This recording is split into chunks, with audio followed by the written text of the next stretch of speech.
Nag-order ako ng Jollibee para sa pamilya ko sa Pinas for only 10 dirhams. Here's how! Buksan lang natin TapTapSend na dinownload ko sa Apple Store. Tapos 1 dirham is 15.50. TapTapSend po yung may pinakmataas na rate sa lahat ng remittance dito sa UAE. Tapos sample, magpapadala ako ng 10 dirhams. At yung 75 na nakikita yung bonus dahil ginamit ko yung promo code na M Serrano. So, pag magsisend ka, add recipient, pwede sa bank, Cebuana, GCash, Paymaya.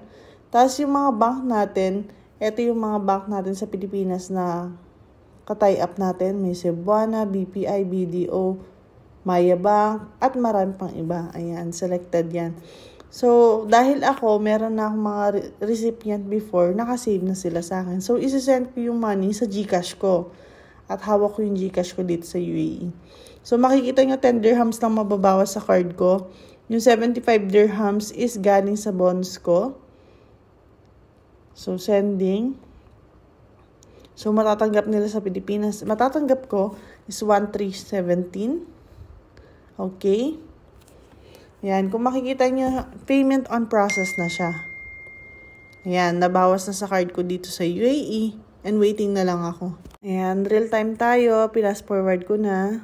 So, ayan, na-receive ko na sa GCash. Ayan, 10:11 to 10:13. Try natin buksan yung GCash ko. Ayan, 10:14 na. Buksan natin.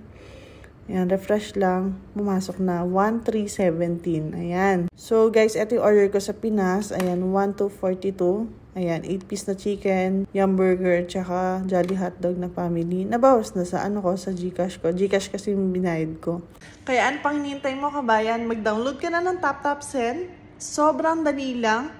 May 50 dirhams ka pa na bonus. Libre pa padala. TapTapSend na yan!